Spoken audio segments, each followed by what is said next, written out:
Olá, querido. Neste estudo veremos que, embora o inimigo fez tudo o que pode para destruir a obra maravilhosa da criação de Deus, o Senhor não permaneceu de braços cruzados diante da decisão errada do ser humano de entregar o controle deste mundo para o diabo. Não, Jesus veio a este mundo para recriar ou restaurar a criação deformada pelo pecado. Veja, logo assim que o pecado surgiu também a promessa da salvação. Deus disse à serpente o que está registrado aqui em Gênesis capítulo 3, versos 15. Porém inimizade entre ti e a mulher, e entre a tua descendência e a sua descendência. Esta te ferirá a cabeça e tu lhe ferirás o calcanhar. Veja, a serpente era o diabo, enquanto a mulher simbolizava a igreja. Da igreja viria um dia o Messias. E o inimigo feriria o Messias no Calvário, mas seria uma ferida insignificante, comparada a uma ferida no calcanhar. Mas Cristo, sim, feriria o inimigo na cabeça, definitiva e completamente. Por isso, quando Jesus morreu na cruz, ele disse, está consumado. O que foi que estava consumado? O trabalho de restauração, de recriação e de salvação que ele tinha vindo a realizar na terra. Só que no jardim a promessa de salvação não ficou apenas na teoria da promessa, mas entrou no terreno da prática. No verso 21, estamos lendo Gênesis 3, no verso 21, achamos o seguinte. E o Senhor Deus fez túnicas de peles para Adão e sua mulher e os vestiu. Você pode ver, um cordeiro foi sacrificado. O seu sangue foi derramado, simbolizando o sangue de Jesus, que seria um dia derramado na cruz do Calvário. Depois do sacrifício do cordeiro, com a pele daquele animal inocente, Deus preparou túnicas para cobrir a nudez de Adão e de Eva. Até aquele momento, os nossos primeiros pais tinham tentado cobrir a sua nudez, a nudez da sua vergonha, com folhas de figueira. Bom, assim como miseráveis folhas de figueira são as obras humanas, não duram. Nada cobrem, nada resolvem, só te deixam mais ridículo e mais exposto à vergonha. Mas as túnicas da pele do cordeiro, essas se duram. E neste caso, as túnicas de pele de cordeiro são o símbolo perfeito da justiça de Cristo, que joga por terra a glória do ser humano e faz por ele o que o ser humano não pode fazer pelas suas próprias forças. Aqui você pode ver o Evangelho em feitos. O Evangelho escrito com sangue. A partir daquele dia, um cordeirinho seria sacrificado todos os dias, até que finalmente o verdadeiro Cordeiro de Deus seria sacrificado na cruz do Calvário. Quer dizer, onde o pecado abundou, sobreabundou a graça. A segunda parte deste estudo trata sobre a morte como consequência do pecado. Dois tipos de morte. Primeiro, a morte física, mas também a morte espiritual. Deus lhe disse a Adão, em Gênesis 3, 19, o seguinte, do suor do teu rosto comerás o teu pão, até que tornes a terra, porque dela fostes tomado, porquanto és pó, e ao pó tornarás. Aqui se fala de morte física. E é lógico. Se quando Deus criou o ser humano, o Senhor juntou o barro com o sopro de vida, ao morrer fisicamente o homem, claro, o barro torna o pó de onde foi tomado e o sopro de vida volta para Deus que o deu. E na verdade é assim. Você sabe que é desse jeito. Quando uma pessoa morre, levamos seu cadáver ao cemitério, a enterramos. Depois de 100 anos, se você abrir o caixão, vai ver que o corpo que você deixou aí se transformou em pó. Ou seja, cumpriu-se o que a palavra de Deus diz. O pó volta para o pó de onde foi tomado e o sopro de vida volta para Deus. Mas agora falemos da vida espiritual. Deus disse ao primeiro casal que se eles comessem do fruto da árvore da ciência do bem e do mal, eles certamente morreriam. Bom, eles comeram. Então a pergunta é, morreram ou não morreram? Se morreram, como é que eles tiveram filhos depois? Não. Com certeza eles não morreram fisicamente. Não morreram no instante. Adão ainda viveria 939 anos. Então quer dizer que Deus mentiu? Claro que não. O que acontece é que a partir do momento da desobediência, Adão e Eva se distanciaram de Deus. E se Deus é a vida, então eles se distanciaram da vida. Tudo que eles dois vivessem afastados de Deus, do Deus da vida, seria apenas simples sobrevivência. Um caminho de condenação em direção da morte final. Agora, aqui tem uma verdade extraordinária. O ser humano sem Cristo, querido, pode não saber, mas está morto. Respira, se mexe, come, trabalha, mas isso não é vida, é apenas sobrevivência. A vida só é vida plena quando o ser humano vive em comunhão com a pessoa vida que é Deus. Por isso é que Jesus disse, eu sou o caminho e a verdade e a vida. E depois acrescentou, aquele que tem o Filho tem a vida, mas aquele que não tem o Filho de Deus não tem a vida. O que precisa ficar bem claro na mente é o fato de que longe de Deus, qualquer coisa que o ser humano viva não é vida. É uma simples imitação da vida, uma caricatura grotesca da verdadeira vida. A nossa única solução é devolver-nos à pessoa vida que é Deus. Mas o pecado fez que nós perdêssemos o prazer de estar na presença de Deus.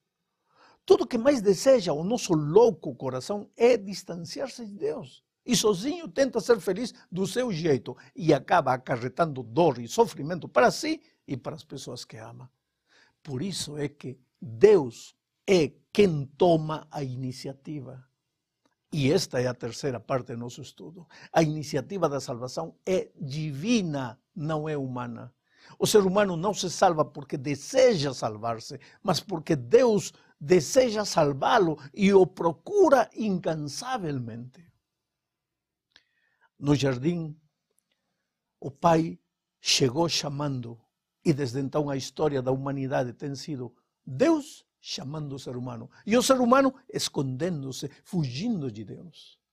Olha o que Paulo diz acerca da atitude salvadora de Jesus. Está escrito aqui em Romanos, capítulo 5, versos 6 a 8.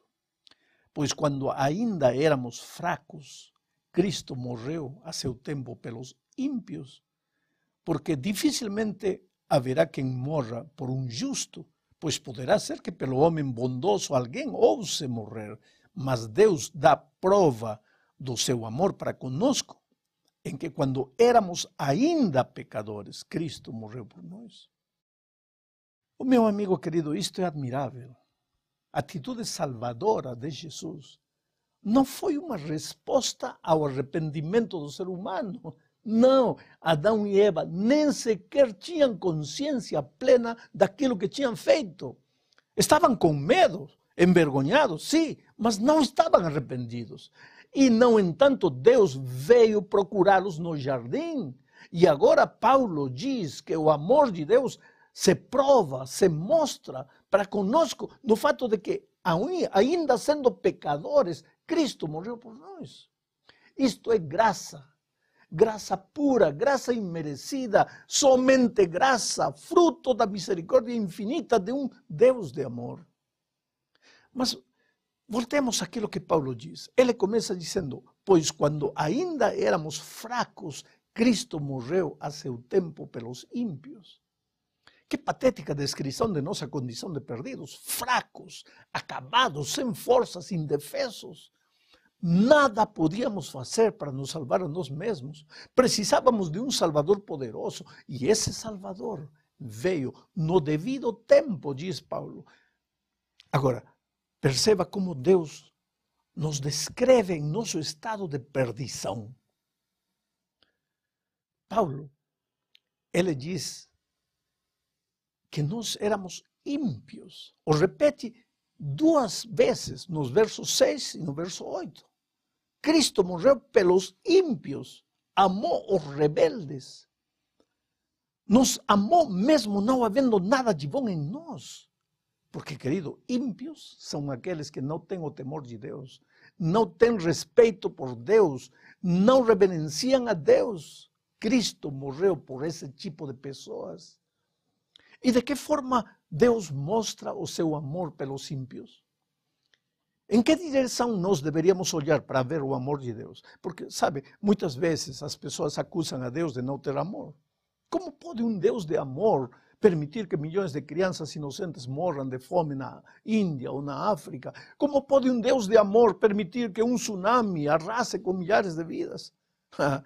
Mas para ver o amor de Deus, você tem que olhar no lugar certo, querido. A maior demonstração do amor de Deus aconteceu na cruz do Calvário. Para entender isto, teremos que falar do que aconteceu na cruz. Paulo explica isso em Gálatas capítulo 3, verso 13, da seguinte maneira: Cristo nos resgatou da maldição da lei, fazendo-se maldição por nós, porque está escrito: maldito todo aquele que foi pendurado no madeiro. Por que eu disse que a maior demonstração do amor de Deus aconteceu na cruz do Calvário? Porque foi ali que Jesus ocupou o nosso lugar. Foi ali que Jesus derramou seu sangue em nosso favor. O querido, jamais se atreva a diminuir a importância ou o valor do sangue de Jesus. Hebreus 9:22 diz que sem derramamento de sangue não há remissão dos pecados, não existe perdão dos pecados. A nossa redenção do mercado dos escravos do pecado exigia que se pagara um preço alto. Esse preço foi o precioso sangue de Jesus. Adão, veja, Adão nos tinha colocado num tremendo problema. O pecado entrou no mundo por causa de Adão, e sempre que o pecado aparece, traz consigo a sua estreita companheira chamada morte. O pecado e a morte são um casal, sempre andam juntos. O pecado gera e dá à luz a morte, e a morte passou a todos os seres humanos. Por quê? Qual foi a razão para que a humanidade toda fosse contaminada pelo vírus da morte? Por que não somente Adão, se foi ele quem pecou? Então ele deveria ser, e somente ele, quem deveria morrer. Mas por que é que a morte teve que passar a todos nós? É simples, porque todos pecamos. Mas quando é que isso aconteceu? A resposta é quando Adão pecou. Mas eu não estava lá quando ele cometeu a tonteria de desobedecer. Ou sim estava? Vamos pensar no seguinte: se você acreditar na Bíblia, terá que concordar no fato de que Adão é o pai de todos nós. Todos procedemos de Adão, queiramos ou não. Todos podemos montar a nossa árvore genealógica até Adão. Então, quando Adão pecou, de certa maneira, você e eu estávamos aí. Todos estávamos na semente de Adão. E Adão agiu como se fosse o meu representante. Mas você pode protestar: mas eu não aceito este negócio de ser representado por Adão. Não é justo. Eu não aceito ser representado por Adão. Mas se você rejeitar a representação de Adão, querido, terá que rejeitar também uma das mais belas doutrinas da Bíblia. Veja, não foi Adão o seu único representante, mas Cristo também é o seu representante. Não foi somente Adão quem agiu no seu lugar, mas Cristo também ocupou o seu lugar. Adão nos meteu em problemas, mas Cristo nos tirou dos problemas. E se você acha que não é justo que Adão seja o seu representante, porque você nem sequer estava no jardim quando Adão pecou, pense, pelo menos por um instante, era justo que Cristo te representara na cruz? Era justo que um inocente fosse executado em meu lugar? Era justo que Jesus fosse julgado e condenado pelos pecados que todos nós cometemos? Era justo que o juízo e a ira de Deus, do Deus Santo, caíssem nele em lugar de cair sobre nós? Lembre-se, o que Adão fez no jardim foi a pior coisa que podia nos acontecer. Mas lembre-se também que o que Cristo fez por nós na cruz foi a melhor coisa que podia nos acontecer. Sabe, entender este princípio fará que a Bíblia cobre sentido para você.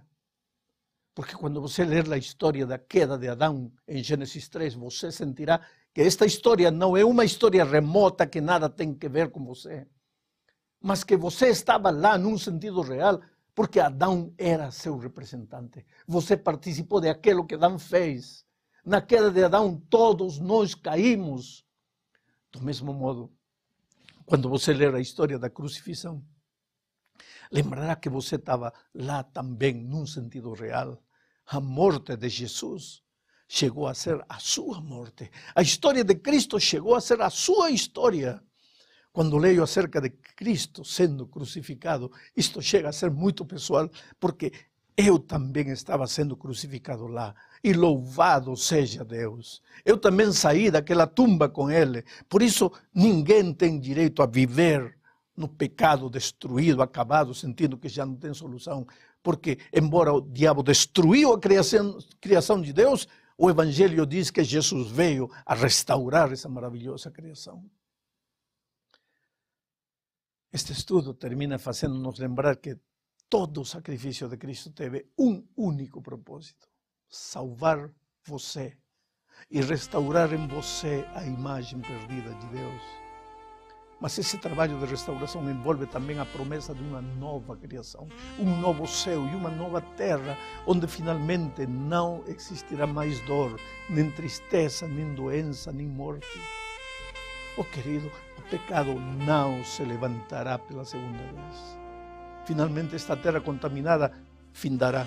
A história do pecado terá um ponto final, mas esse ponto final da história do pecado será o início de um novo mundo. Creia nisso. Estude a palavra de Deus. Abra seu coração. Entregue o coração a Jesus. Louve o nome de Deus por seu maravilhoso amor. Que Deus te abençoe.